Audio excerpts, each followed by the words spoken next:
Baik, sekarang kita ketemu lagi pada materi berikutnya, yaitu materi tentang pondasi.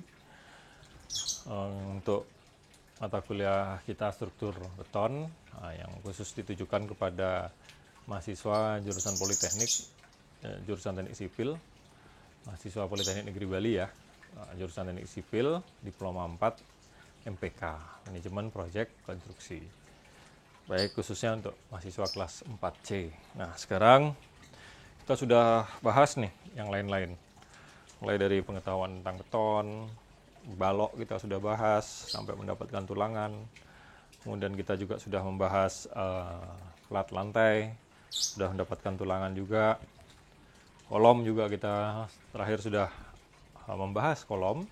Bagaimana ada kolom pendek, kemudian ada kolom yang tinggi, dengan kesulitan-kesulitannya dia tersendiri. Intinya kita sudah coba untuk menghitung, kalian semua sudah mengerjakan. Sekarang bagian yang terakhir yaitu mengenai pondasi, gitu ya.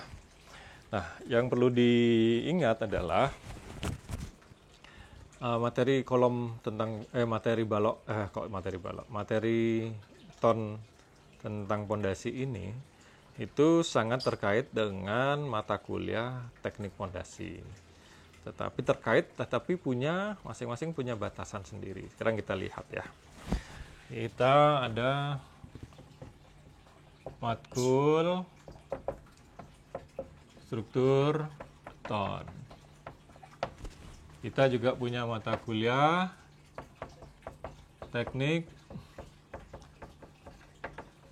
pondasi. Nah, dari struktur beton, materi kita sekarang adalah pondasi juga. Nah, ini ya dari pondasi. Tapi di sini kita harus mampu mencari perbedaan. Nah, di sini sekarang apa bedanya pondasi struktur beton dengan pondasi teknik pondasi?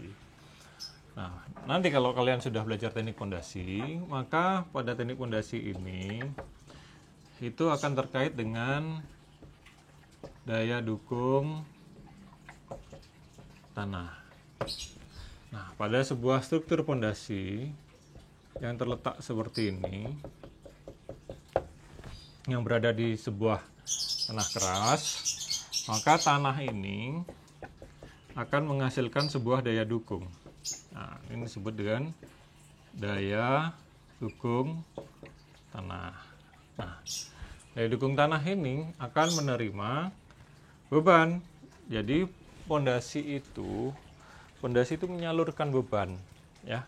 Memang dia juga memikul beban, tapi dia lebih tepat itu menyalurkan beban seluruh bangunan yang ada di atasnya pada tanah supaya tanahnya mampu memikul semua bebannya. Nah, bayangin kalau tanahnya nggak sanggup memikul seluruh bebannya, maka akan terjadi longsor, akan terjadi kegagalan. Nah, kalau dukungan tanah itu punya kemampuan, maka beban itu akibat adanya P di sana, maka dia punya tegangan. Maka di sini dia punya tegangan yang terjadi. Berapa besarnya? Adalah P dibagi dengan A. Satuannya kilogram per meter persegi. Itu ya. Jadi karena apa? Karena pondasinya punya dimensi. Ini kolomnya, ini pondasinya. Nah, dimensinya berapa? Ini B, ini A. Jadi A ini adalah dimensi pondasi, yaitu B dikalikan dengan H. Nah, inilah tegangan, ini daya dukung tanah. Nah, kalau pada teknik pondasi, apa outputnya? Teknik pondasi itu adalah untuk mendapatkan berdasarkan daya dukung tanah, dia untuk mendapatkan dimensi telapak, yaitu B dikalikan dengan H. Jadi teknik pondasi setelah dia dapat tahu daya dukungnya, maka dia juga akan mendapatkan apa? Dimensi dari telapak itu. Nah, bayangkan kalau telapak itu kekecilan, pondasinya juga belum tentu kuat. Artinya tanahnya pun bisa memikul beban yang besar. sehingga dia bisa menjadi tidak kuat. Nah, berdasarkan ini, maka dia dapat dimensi B dikalikan dengan H. Tetapi di teknik pondasi, kita tidak akan mendapatkan ini.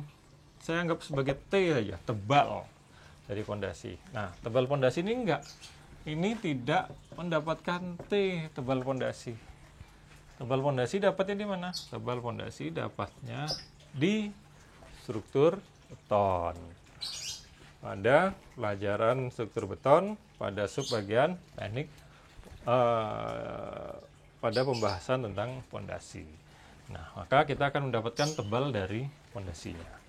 Nah, itu yang pertama bedanya. Yang kedua, jadi ini yang pertama perbedaannya.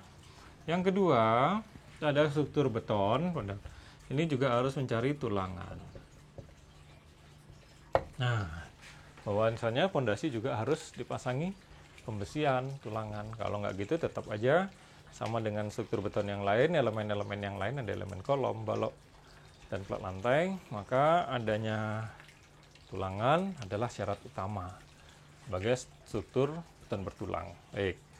Jadi ini sudah dipahami ya, apa perbedaan dari teknik pondasi sama dengan jadi perbedaan antara teknik pondasi dengan struktur beton subbab pondasi. Gitu ya. Nah, di dalam teknik pondasi pun pondasinya yang dibahas kan macam-macam, tidak punya satu macam ini. Sekarang apa saja pondasi, jenis-jenis pondasi? Kalau sekarang kita lihat ya, jenis-jenis pondasi. Yang paling sederhana itu menerus ya. Nah, pasangan batu kali. Yang kayak apa? Yang kalian sering gambar nih. Nah, yang kayak gini nih, pondasi menerus batu kali. Biasanya kalian pasang kemana? Keliling. Di mana dinding, kamu pasang di sana. Itu biasanya yang kamu lakukan. Yang kedua, pondasi apa? Pondasi dangkal. Dangkal itu tanah kerasnya, acuannya dangkal. Nah, dangkal ini keluarnya telapak. Nah, hati-hati, ada orang yang bilang bukan telapak ya, tukang-tukang bilangnya cakar ayam. Padahal gimana bisa cakar ayam ya? Jauh banget ya, cakar ayam tuh bukan yang ini. Tapi orang tetap ngomongnya cakar ayam. Cakar ayam tuh pondasi lain lagi ya. Tapi nggak usah dipikirin, mau bilang apakah mereka, ya biarin saja. Kita hapus saja cakar ayamnya, mending pakai ceker aja ya. Nah, udah gitu pondasi telapak. Kemudian ini yang dangkal. Sebenarnya juga ada yang tidak dalam, tidak dangkal. Apa dong namanya? Ya, saya tulis menengah aja lah. Menengah itu tidak dalam, tidak dangkal. Ini biasanya pakai sumuran. Nah, atau koison lah. Istilah asingnya tuh koison ya. Nah, yang terakhir baru pondasi yang keempat, yaitu pondasi dalam. Nah, ini baru pakai tiang yang pancang bisa, atau bore pile. Nah, terserah lah yang mana aja. Jadi secara umum 1, 2, 3, dan ada 4 jenis-jenis fondasi. Nah, tapi saya nggak tahu nanti di teknik fondasi diajarin yang mana aja ya. Apa semuanya, semua ini, atau hanya sebagian. Tapi pada mata kuliah kita di struktur beton ini, kita cuma belajar yang ini aja. Yang ini ya. Jadi yang kita pelajari itu yang ini. Ini STR beton. Jadi kalau udah bisa nanti yang ini, maka tinggal belajar lagi yang lainnya, tapi secara prinsip itu nanti bisa digunakan. Nah, gitu ya. Jadi jangan kaget, jangan bingung apa perbedaan dari mereka, tapi kita juga akan menggunakan data-data yang sangat bermanfaat yang kita peroleh dari mata kuliah yang lain. Nah, mata kuliah pendukung kita apa?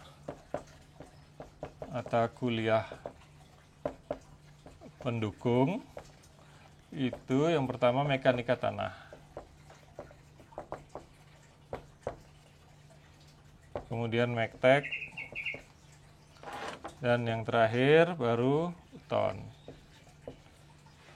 Nah, ya, ini tekfon juga masuk ke sini. Nah, jadi kalau nggak bisa ini, repot juga kalau nggak tahu mekanika tanah. Kalau nggak tahu mektek, juga repot. Kalau nggak ngerti teknik fondasi, juga repot. Makanya nggak bisa masuk ke struktur beton.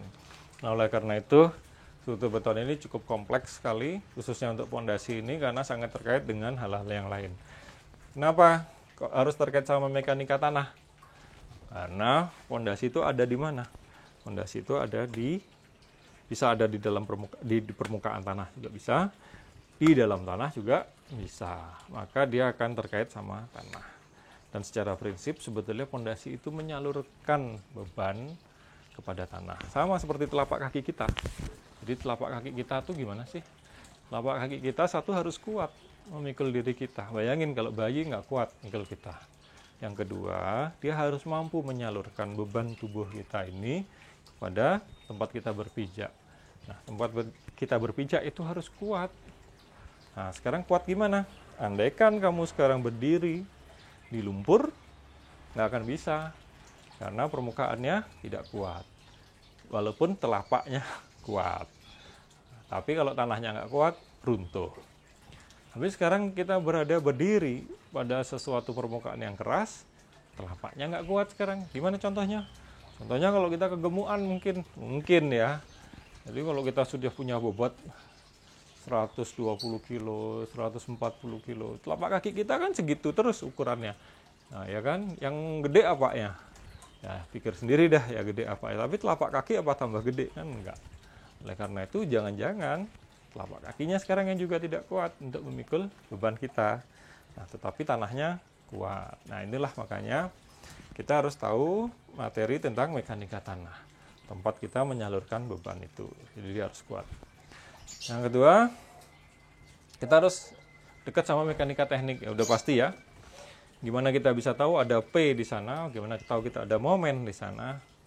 Kemudian bagaimana caranya menghitung momen, bagaimana caranya menghitung beban P-nya, reaksi perletakan yang ada di sana, itu harus belajar mektek. Nah, kalau nggak belajar mektek, nonsen kita akan bisa menyelesaikan ini. Kalau belajar betonnya, ya sekarang ini dah kita belajar betonnya. Nah, gimana dengan teknik pondasinya? Teknik pondasinya tuh sebetulnya ini dia. Karena dia akan menghasilkan dimensi. Dimensi, di mana dimensi ini tidak akan membuat gedungnya tuh kolaps gitu. Jadi dimensinya cukup. Nah, sekarang kebayang kalau misalnya dia gede, tapi fondasinya kecil. Walaupun tanahnya keras, tanahnya kuat, ya pasti juga bisa kolaps gitu. Nah, teknik pondasi ini juga, mata kuliah teknik pondasi ini, dia yang mengajarkan kita harus memilih apa nih? Apakah ini, ataukah ini, ataukah ini, ataukah ini. Ini mata kuliahnya adalah Mektan yang ngasih teknik pondasi dan Mektan gabungan itu dia akan menentukan, oh kalau kayak gini tanahnya seperti ini, maka pondasi yang tepat pondasi apa gitu ya. Bukan struktur betonnya. Ya struktur beton juga bisa-bisa aja karena kita kan belajar yang lainnya juga gitu ya.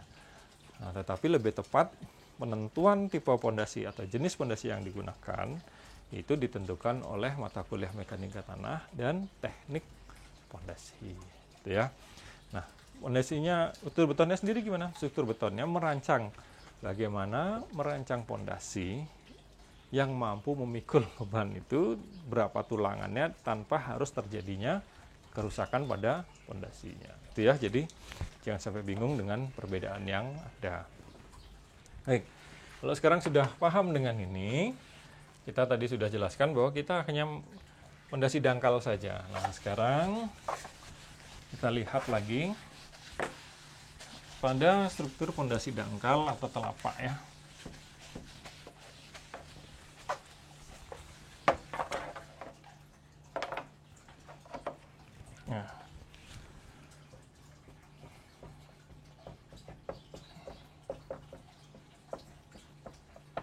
Nah, pondasi dangkal dalam hal ini adalah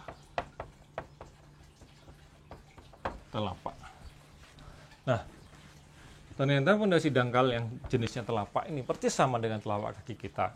Cuman sekarang itu yang paling sederhana. Jadi yang sederhana itu telapak tunggal. Gitu ya.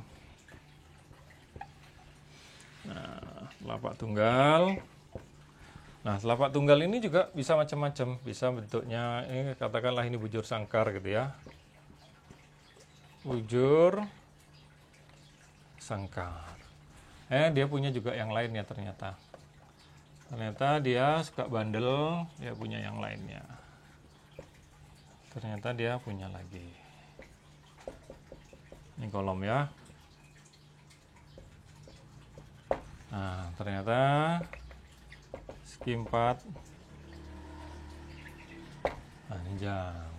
Nah, ternyata dia punya juga. Nah, pada kasus-kasus tertentu, misalnya gini. Ini ada lahan ya. Ada sebuah lahan yang akan dibangun. Ini jalan. Ini milik orang lain.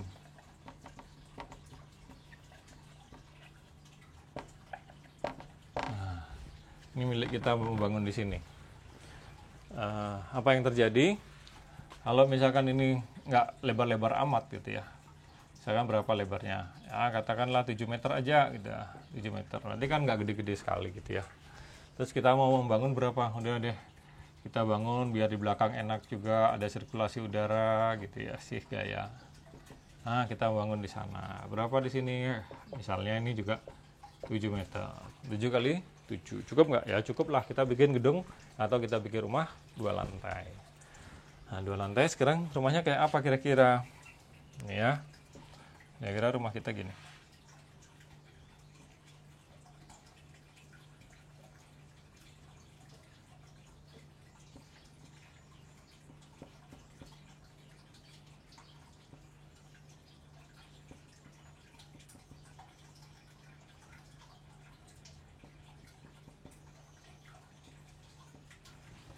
Nah, ini ada railingnya.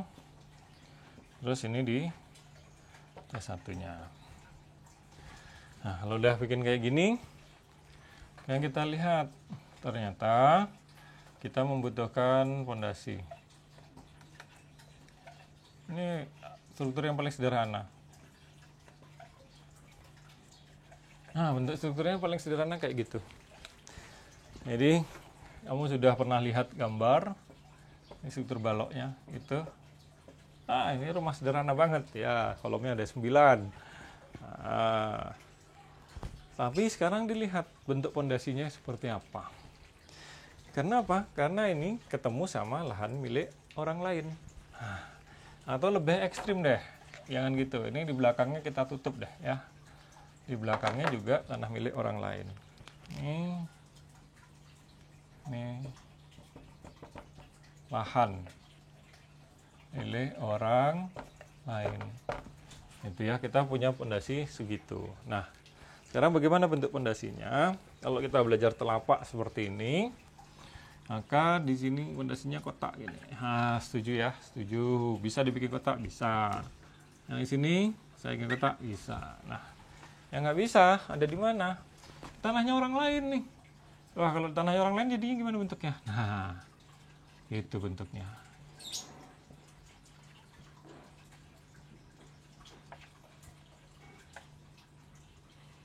Nah, sehingga fondasi kita ini yang ada di tepi itu nggak bisa mengambil tempatnya orang lain.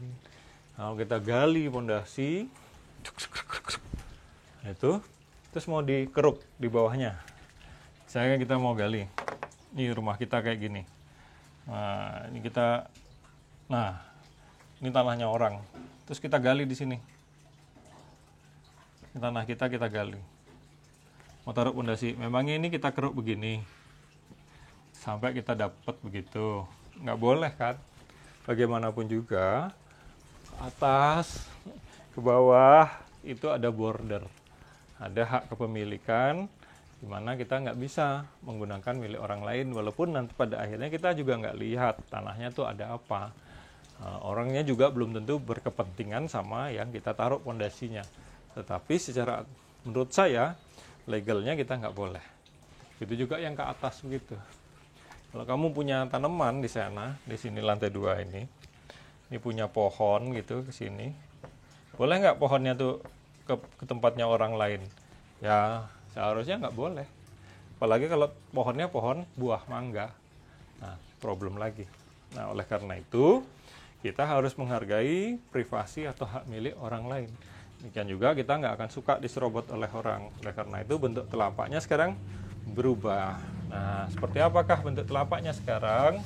Ternyata ada bentuk yang lain. Selain 2 bentuk ini, akibatnya ini kita akan mendapatkan telapak tipe yang lain. Contohnya ini di sini sekarang. Kita akan mendapatkan telapak seperti ini.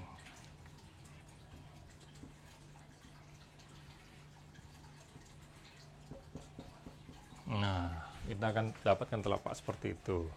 Baik yang di sebelah sini juga sama.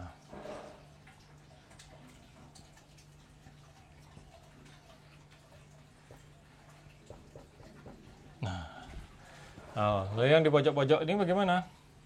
Pojok-pojok ini gambarnya mungkin tetap tidak berubah ya.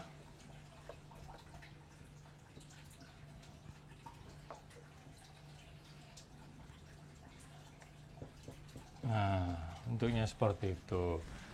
Nah, inilah yang harus kita perhatikan semuanya untuk pondasi yang aneh-aneh ini.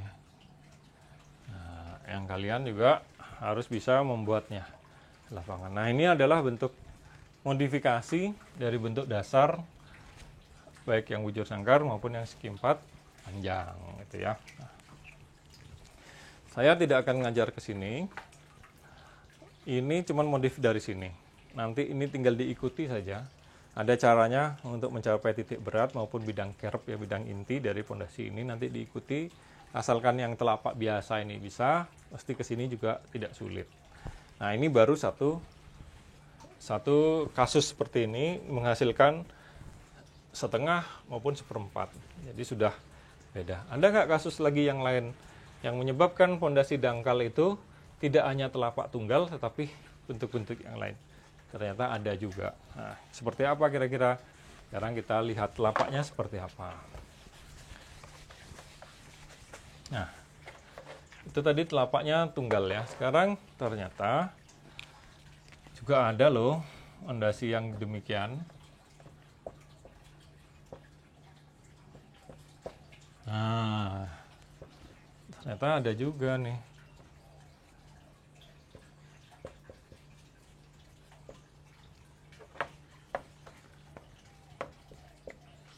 Nah, mungkin tidak sebaik inilah ya gambarnya. Nah, ini kasusnya kasus gimana nih kalau kolomnya 2 nih? Gitu. Nah, pondasinya gimana nih? Ya kalau dibikin miring gitu nih, gini harusnya. Srit. Srit gitu ya. Nah, ini apa nih? Ini namanya telapaknya jadi berpasangan. Kasusnya gimana? Kalau bisa jadi seperti ini, jangan-jangan ini jarak antar kolomnya atau portalnya itu dekat.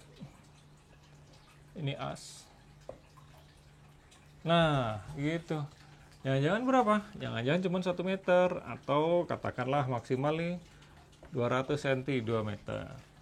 Nah, 2 meter kalau telapaknya misalnya 2 meter dia. Nah, kita bikin telapak tuh harusnya di sini nih. Sret. Sret gitu ya. Nah, harusnya telapak. Maka ini dekat banget. Boleh nggak disatuin? Boleh aja. Ini pertama. Tapi sebetulnya prinsipnya dia masing-masing. Tapi sekarang dilihat. Kalau kita punya telapak panjang seperti ini, apa yang terjadi?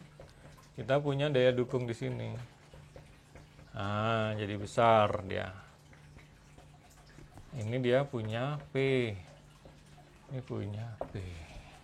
Ini memiliki tegangan. Yang besarnya P dibagi dengan A. Oh, salah. ini memiliki daya dukung tanah, gitu ya. Nah, P-nya ini memiliki di sini. Ini tegangan yang besarnya P dibagi dengan A. Apa keuntungannya? Keuntungannya A-nya semakin besar. Walaupun P-nya 2 kali lipat, tapi A-nya juga semakin besar. Sehingga daya dukung tanah yang diperlukan mungkin tidak separah kalau kita bikin satu. Artinya daya dukung seperti ini bisa juga karena daya dukung tanahnya kurang bagus, kita satukan. Bisa juga karena dia jaraknya terlalu dekat, sehingga ya ditempelin aja. Gitu ya. Banyak-banyak kasus lah. Ini hanya sebuah contoh saja. Gitu ya. Nah, ini tadi kan kita lihat. Ternyata ada yang double kayak gini. Berarti ini juga bisa. Tapi basicnya tetap ngitung yang satu tadi. Ternyata ada kasus lain lagi nih tanahnya. Gitu ya. Fondasi tetap telapak, tetap dangkal. Tapi pada kasus-kasus tertentu, sekarang dia agak berbeda. Jadi, nah tahu gini nggak? Kalau kalian ke kampus, kemudian putar-putar di kampus, terus melihat gedung-gedung, memperhatikan, maka kalian akan dapati gedung-gedung terutama yang lantai 1 ya, yang tidak bertingkat. Yang tidak bertingkat itu mengalami apa? Lantainya pecah. Terus kemudian terjadi penurunan yang nggak rata. Di sana, di sini. Kenapa rantainya pecah? Itu karena ada settlement, ada penurunan. Penurunan itu menyebabkan dia retak. Karena dia turunnya cuma di sana. Kan kalau turunnya sama-sama, bagus. Nggak apa-apa. Tapi karena dia turunnya cuma sebagian, nah pasti patah. Nah, patah itu menyebabkan dia retak dia gitu ya. Nah, oleh karena itu, kita perlu tahu juga sebabnya apa, ya, kenapa sampai terjadi hal seperti itu. Nah, menurut pengamatan saya, di kampus itu terjadi, khususnya pada gedung lantai 1 ya, menjadi hal-hal seperti itu karena tanah kampus kita itu tanah kapur, namun di atasnya itu ada lapisan tanah liat yang tidak stabil. Jadi dia tanah liat, tapi kondisinya itu lempung, tanah lempung yang kondisinya kurang stabil. Tidak stabil itu gimana maksudnya? Maksudnya tidak stabil itu, dia kalau ada air, dia basah, maka dia sifatnya lengket banget. Lengket, tapi kalau kering gitu ya, kalau kering banget, dia pecah-pecah. Nah, ini kondisi yang ekstrim. Kalau dia gitu ada air, dia lengket banget, ya. Tapi kalau dia jadi pecah-pecah seperti sawah. Padi kalau sudah selesai dipanen, dibiarkan, maka permukaannya kan pecah-pecah seperti itu. Jadi dia tanahnya tidak stabil. Nah, kondisi ketidakstabilan itu dalam jangka panjang itu merusak struktur. Nah, gitu ya. Karena kenapa begitu? Karena dia dibebani. Di saat dia tidak ada air, maka pori-pori tanah itu akan turun oleh beban. Yang tadinya pori-pori itu diisi air sehingga mampu memikul beban, sekarang pori-porinya kosong ditinggalkan oleh airnya, sehingga dia akan turun, padat, terjadi pemadatan akibat beban yang kerja, gitu ya. Terus. Nah, kalau di kampus kita di Bukit Jimbaran itu rata-rata ketebalan tanah lempung di atas tanah keras itu adalah 2 meter. Nah, sehingga kalau kita perhatikan gedung-gedung yang bertingkat, kalau pondasinya itu nyampe 2 meter, biasanya cenderungnya strukturnya nggak apa-apa, dia nggak pecah. Nah, sekarang ada kasus tertentu yang menarik, yang masih terjadi di Bukit Jimbaran. Jadi di Bukit Jimbaran, tanahnya itu kayak gini. Nah, ini tanah kapur, ini keras, ini bagus. Nah, ini lempung. Lempungnya ekspansif. Nggak tahu ini tulisannya benar atau enggak ya. Lempung ekstrim gitu ya. Nah, ini kedalamannya bisa mencapai 2 meter. Nah, kemudian gimana terjadi? Ini kan orang mau bikin gedung 1 lantai. Ada banyak villa di kampus, di sekitaran kampus kita. Bukan di kampus-kampus nggak ada villa ya. Di sekitaran kampus yang masih di areal yang sama. Itu dia kalau mau bikin villa 1 lantai gitu. Walaupun hanya 1 lantai ya. Ini kan 2 lantai. Maaf.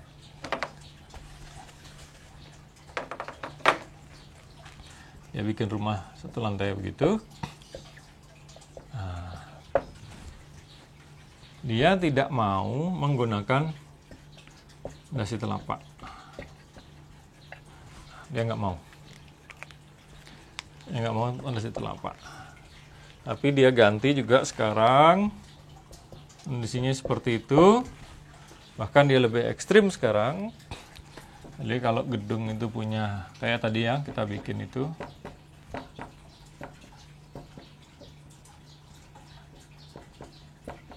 Nah, misalnya yang gini 3, 3, 4, 4, maka apa yang terjadi? Ini semuanya di beton. Nah, jadi beton. Ini juga di beton sama dia.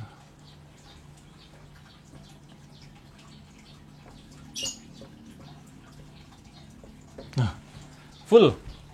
Jadi ini beton full. Seperti orang mau bikin basement. Nah, seperti orang mau bikin basement. Jadi di Jimbaran ini udah biasa villa-villa yang dibikin seperti ini. Jadi ini dicor seluruhnya. Baru kemudian ada kolom-kolomnya ini. Dia padahal hanya rumah 1 lantai. Kenapa seperti itu? Dia rela membuat beton sebanyak ini hanya untuk mendapatkan atau kondisi mengatasi kondisi tanah lempung yang ekspansif ini. Artinya ini walaupun semua punya P, sini ada beban P semuanya. Nah, ini kan beban P-nya dari sini, ini beban P-nya. Nah, tetapi masalahnya apa? A-nya dia luas banget. A-nya berarti sama dengan 6 ditambah kali 8 meter persegi. Nah, itulah dia. Sehingga apa yang terjadi? Sehingga dukung tanah itu walaupun kecil, tegangan beban yang bekerja itu direduksi dengan banyaknya, dengan luasnya. Nah, seperti kita tahu tadi kan, apa yang kita sudah ketahui bahwa P tegangan dengan P dibagi dengan A. A-nya adalah 8 kali 6. Itu tadi. Maka walaupun P-nya dikalikan 9. Nah, itu akan menjadi lebih baik. Nah, inilah kasus-kasus yang terjadi kepada fondasi di sekitar kita, gitu ya. Setelah kita tahu tadi tipe-tipe telapak, ternyata telapak itu tidak sederhana yang kebayang ya, yang kamu sudah gambar teknik gitu kan. Pernah gambar teknik kan ya, dapat tugas menggambar, kamu gambar telapak cuma 1 gitu. Ternyata telapak yang 1 itu juga macam-macam bentuknya. Ada yang bujur sangkar, ada yang segi 4 panjang. Kalau ada yang di pojok, tinggal 1/4 aja dia ada di sudut. Ada yang di tengah-tengah kalau dia tuh berhubungan dengan propertinya orang gitu ya. Nah, ini nyebabin juga. Terus ada yang kemudian telapaknya gabung gitu ya, fondasi telapak gabung. Ada bahkan yang seluruhnya digunakan sebagai telapak gitu ya, dengan prinsip-prinsip seperti basement gitu ya. Kolam renang itu juga sebetulnya prinsipnya seperti itu. Karena semua bidang yang nempel ke tanah itu bisa diasumsikan sebagai fondasi gitu ya. Nah, kita nggak usah kait dulu jangan dikaitkan dulu dengan fondasi tiang pancang, nanti bingung. Kecuali setelah dapat belajaran dari tiang pancang baru bisa dikaitkan. Nah, sekarang kita lihat apa saja yang terkait, hal-hal yang terkait dengan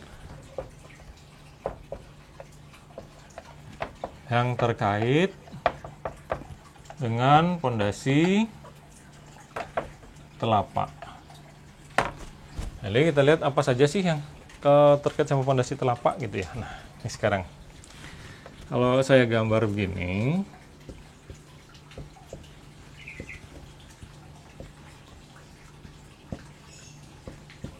ya nggak usah dikasih silang, atau bolehlah kasih silang biar agak jelas dikit. Nah, gitu ya. Tuh, dia punya dimensi telapaknya, pasti dia punya dimensi 3. Nah, kalau gini agak susah, maka jangan gini, nanti ngebayanginnya lambat. Nah, kayak bikin fondasi kotak biasa aja deh, biar lebih cepat dalam proses belajar. Setelah ini bisa, baru nanti yang miring. Ada 3 dimensi. Ada tebal, ada panjang, ada lebar. Nah, seperti diketahui tadi, B dan H ini di teknik pondasi. T ini di struktur ton. Nah, apa fungsinya T? T ini, kenapa? Kenapa harus kita hitung T-nya gitu ya? Kenapa tebal ini tebal pondasi. Kenapa kok kita harus fokus kepada tebal pondasi? Karena pondasi tidak, nah ini ya, menggunakan tulangan geser alias tanpa sengkang. Alias pondasi itu tanpa sengkang. Tadi pondasi itu tanpa sengkang, nggak ada sengkangnya sama sekali. Sengkang itu gaya geser. Coba ingat-ingat ya. Kalau waktu kita ngitung gaya geser, Vn ya, VU itu kan yang dari luar. Vn sama dengan Vc ditambah dengan Vs. Vc apa? Vc itu beton. Vs apa? Tulangan. Nah, pada pondasi yang dipakai cuman ini aja. Itu jadi gaya geser itu hanya pure 100%, murni seluruhnya hanya berasal dari ton. Itu ya, sehingga nggak ada. Nah, sekarang kita lihat gaya geser pada pondasi itu terjadinya di mana? Nah, geser pada pondasi. Nah, geser pada pondasi itu terjadi mana? Di sini. Ini tuh ada P. Pondasi itu selalu memikul beban bawah berat banget. Seluruh tubuh kita pikul oleh telapak kaki. Maka telapak kaki kiri dan kanan beban dibagi dua sama rata, kecuali nengkleng. Nah, itu. Makanya sekarang kita lihat P. Maka P itu akan disalurkan ke seluruh pondasi ini. Nah, apa yang terjadi? Ini telapaknya, ini pondasinya. Cenderung dia tuh kan ini kolomnya tuh lebih, dimensinya tuh biasanya lebih kecil daripada, pasti lebih kecil dari telapak. Sehingga potensi dia tuh untuk crup, nah itu besar sekali. Ya, pondasi dia tuh crup gini, besar sekali. Jadi ibaratnya seperti ya, gini dah. Ya pokoknya gini dah. Nah, dia bisa masuk begitu ya, menembus gitu. Nah, oleh karena itu kemungkinannya dia tuh akan memecah di sini. Nah, gitu. Pondasinya tuh akan pecah di sana. Nah, di mana dia pecah? Di seluruhnya. Maka ini bisa kita lihat daerah pecahnya itu diambil setengah ini, di sini daerah pecahnya. Pecah ini diidealisasi bentuknya tuh gini. Nah, dengan sudut 45 derajat dan diambil di tengah-tengah situ pada T/2. T/2, T/2. Sehingga kalau digambarin dia ada di sini. Nah, ini daerah pecah yang pertama. Nah, terutama yang di tepi sini ya. Jadi dia akan pecah di situ. Jugrek. Ini gaya geser. Ini yang biru ini disebut dengan geser pon atau terpancung. Nah, itu ya. Ternyata setelah ini. Nah, ini sudah. Ternyata siapa yang mikul gaya geser yang memecah ini? Ketebalan dari pondasinya. Yang berikutnya, kalau dia terima momen kiri dan kanan, itu terima momen, maka dia akan pecah juga pada wilayah-wilayah yang ada di ujungnya. Jangan kita dorong begitu, kita condong ke depan terus atau kita condong ke belakang terus, maka ada bagian yang rusak. Maka bagian yang rusak itu ada di dua sisi. Jadi yang rusak itu ada di sini. Nah, inilah bagian yang rusak berikutnya.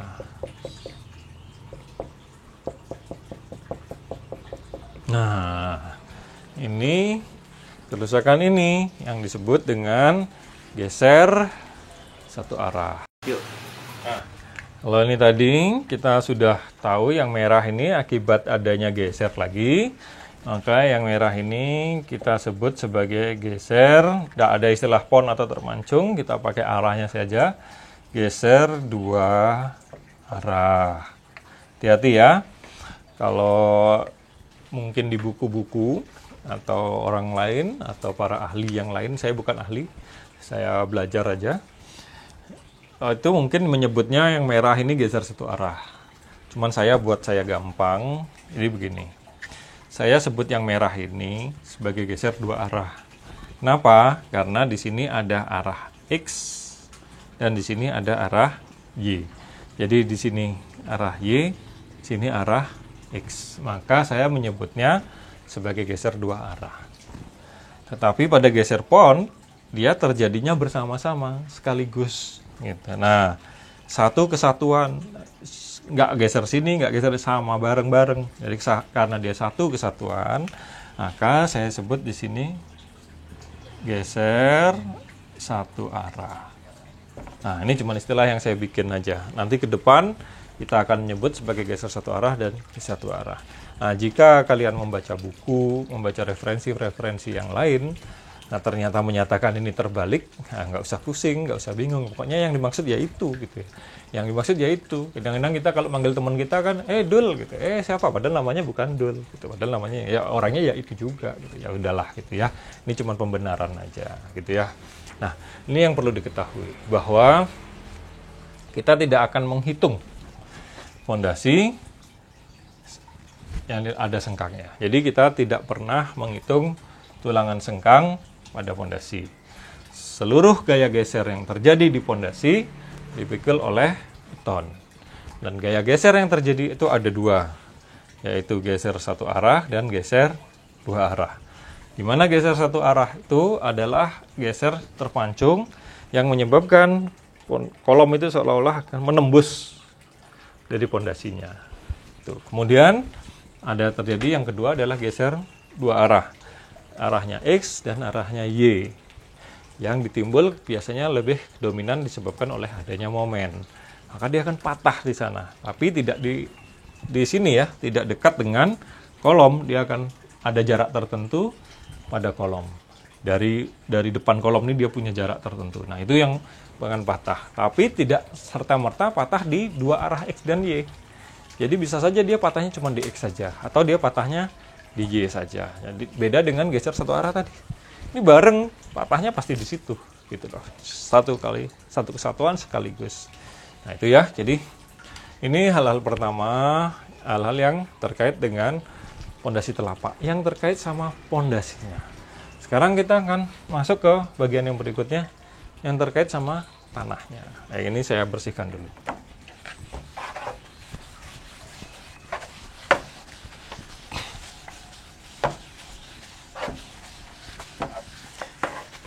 Nah, sekarang kita lihat.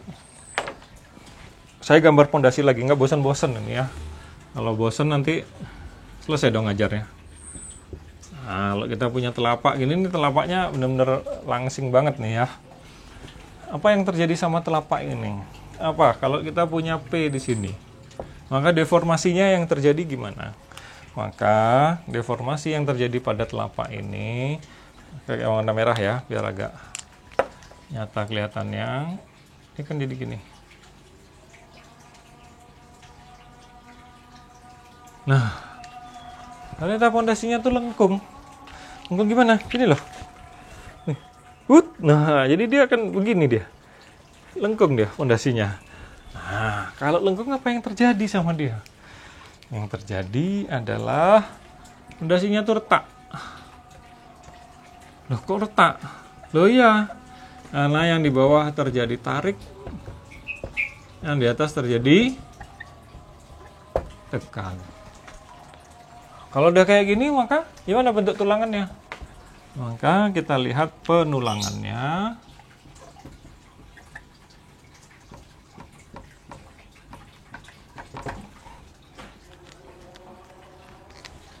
Maka tulangan pondasi itu gini. Gambarin lebih gede ya, biar lebih jelas. Nah, karena kita tadi sudah sepakat dia akan begini, maka tulangannya pasti di sini. Ada di bawah situ. Nah, jangan keliru.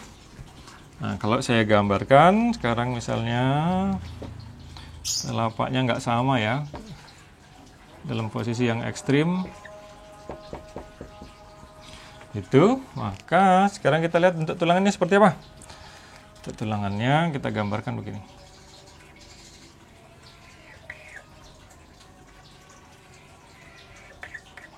Gitu. Nah, ada tulangan yang merah.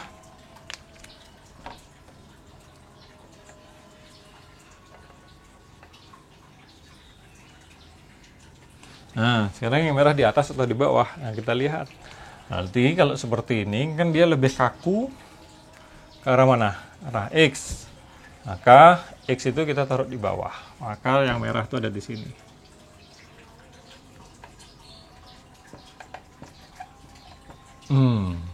Maka dia menjadi gini. Stripnya 2. Nah, artinya apa? Dia kan kita ngeliatnya dari sini kan, kita selalu ngeliat dari sini. Dia ada di bawah, dia paling bawah, tetapi dia di atasnya yang di bawahnya yang biru, maka dia stripnya 2. Sekarang gimana dengan yang biru? Nah, yang biru ini dia juga di bawah, tapi stripnya cuma 1. Ini juga di bawah, stripnya juga cuma 1, gitu ya. Enggak, dia bentuknya seperti ini. Nah, ini kalau kita gambar yang satunya.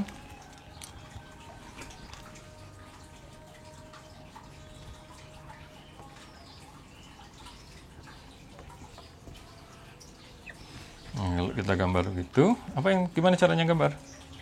Maka yang merah itu, lalu yang atas biru.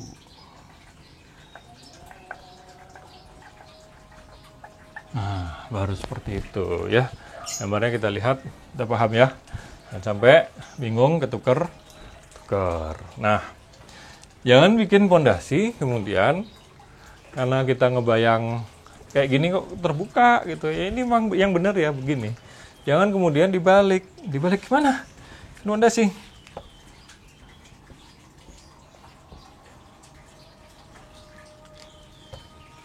Ya, sama besar. Nah, boleh nggak bikin pondasi gini?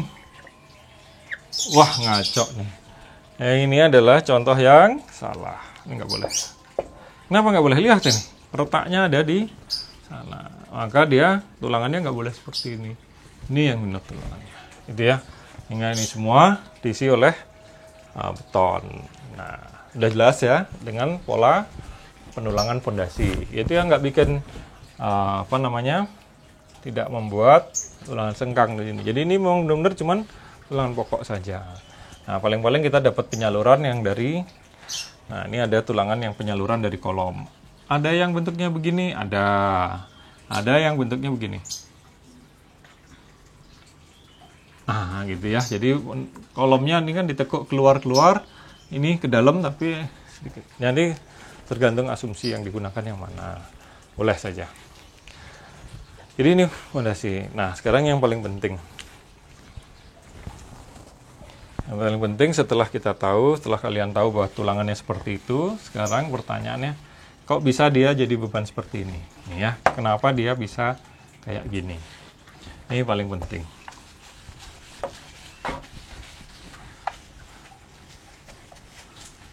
Nah, sekarang kita perhatiin.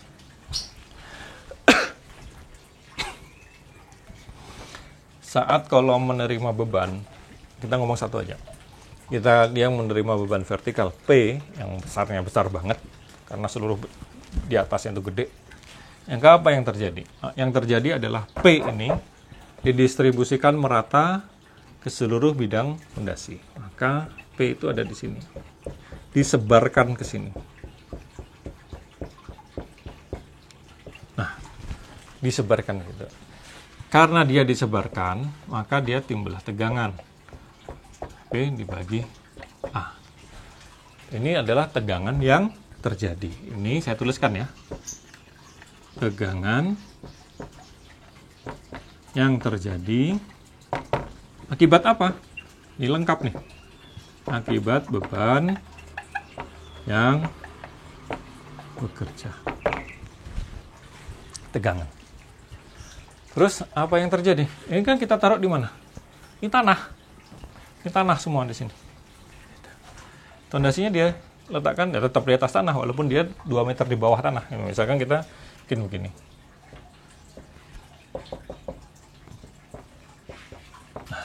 Min 2. Artinya dia 2 meter di bawah tanah. Tapi tetap aja dia di atas tanah. Apa yang terjadi? Tanah ini akan memberikan perlawanan sesuai dengan reaksi perletakan. Ada aksi, pasti ada reaksi. Maka ini adalah reaksinya dia.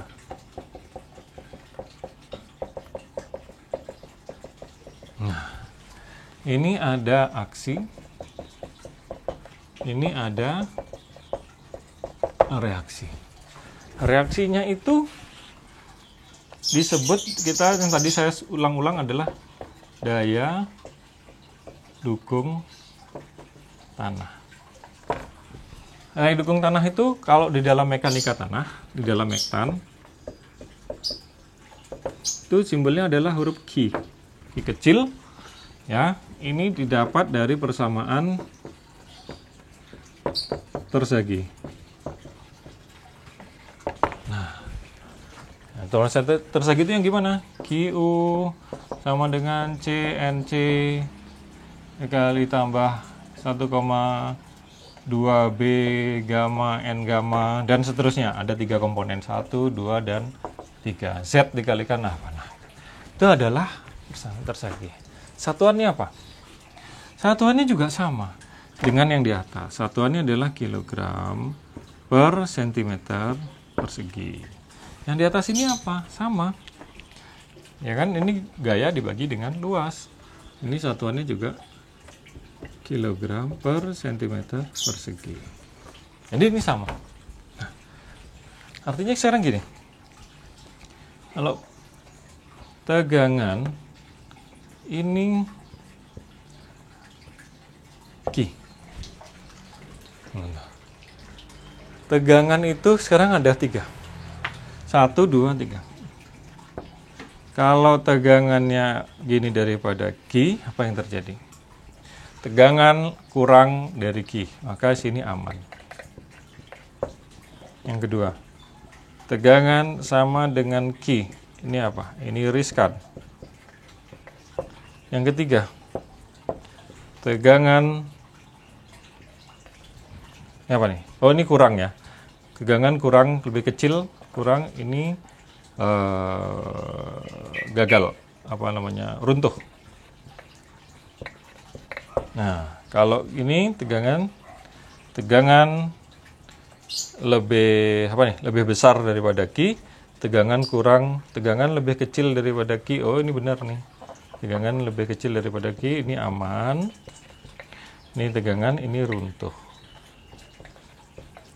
Tegangan lebih besar daripada Q, dia runtuh. Nah, yang berarti yang dicari itu adalah ini. Nah, berarti sekarang kalau di sini bahasanya gini, Q lebih besar daripada tegangan, ya kan? Kalau Q lebih besar dari tegangan, kondisinya aman. Artinya daya dukung tanahnya lebih besar dari tegangan yang terjadi, maka pondasinya tidak runtuh. Benar ya, sekali lagi sambil garuk-garuk nih. Ini pondasi. Pondasinya nih, tank, ada kolom, kena di pondasi, trek. Nah, kemudian di sini timbul kemampuan dia nahan. Nah, karena di sini neken, ini naik. Sekarang pertanyaannya, yang mana yang membuat apakah Q atau tegangan yang membuat pondasi telapak runtuh. Nah, apakah ki atau tegangan yang membuat pondasi telapak itu runtuh? Apa jawabannya? Coba perhatikan, ki. Nah, ternyata yang menyebabkan dia runtuh itu ternyata ini. Jadi jawabannya apakah tegangan atau ini yang menyebabkan runtuh itu?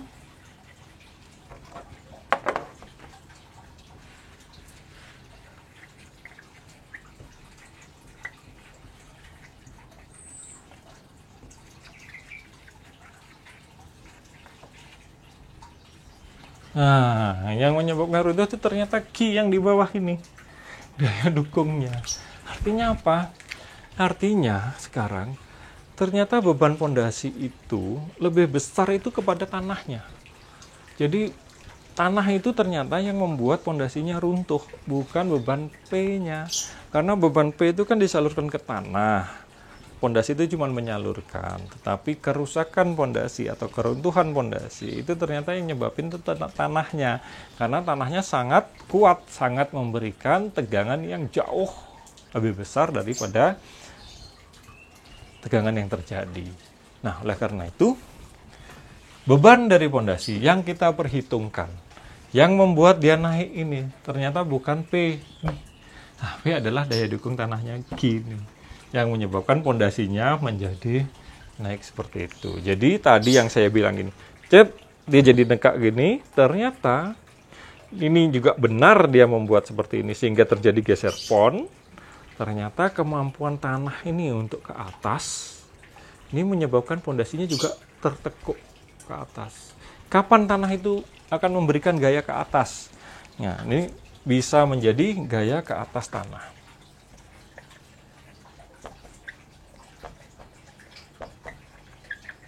Atau uplift.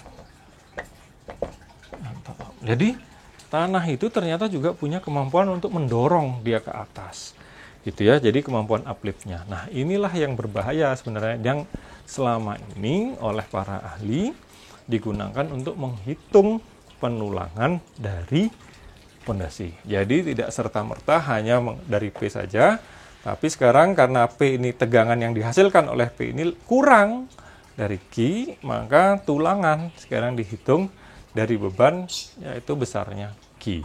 Karena Ki ini yang memiliki potensi lebih merusak pondasinya daripada P. Gitu. Kenapa? Karena Ki ini sangat besar. Nah, contohnya gini. Jangan kira kalau di bawah tanah itu tidak ada tekanannya. Justru di bawah, semakin dalam ke dalam tanah, itu tekanannya justru semakin besar. Sama kalau kita analoginya, sama dengan kita kalau menyelam ke air, misalkan di kolam. Kalau kita di permukaan biasa aja, coba semakin dalam kita menyelam, semakin dalam kita menyelam, maka tekanan pada tubuh kita itu semakin besar. Kita akan didorong ke atas, maka setiap orang yang menyelam itu pasti membawa beban, bisa berapa kilogram gitu ya, supaya dia bisa turun. Nah, gitu, karena tekanan yang di bawah itu semakin besar, membuat dia terangkat gitu ya. Nah, oleh karena itu sekarang di dalam tanah itu juga hampir sama. Nah, analogi yang sama. Sehingga semakin dalam dia, itu tekanannya semakin besar. Nah, otomatis ini Ki-nya juga makin gede. Nanti di tersagi akan kelihatan deh. Di tersagi itu ada persamaan yang mengandung Z. Apa Z itu? Ini yang disebut dengan Z. Nih, 2 meter ini adalah Z-nya. Nah, semakin besar, semakin dalam, maka Z-nya juga semakin besar lagi, gitu ya. Nah, inilah jadi pengetahuan, saya kasih pendahuluan untuk teknik pondasi. Nah, mudah-mudahan dapat dimengerti beberapa hal yang terkait pondasi, logika berpikir yang ada di pondasi, sehingga ke depan pada perhitungan tulangan akan lebih mudah kita mempelajari lagi. Demikian pertemuan kita kali ini, saya cukupkan. Jika ada yang bertanya, silahkan masukkan di kolom komentar. Baik, nanti Anda juga harus gunakan untuk menghitung pada tugas. Baik, sampai jumpa di materi yang berikutnya.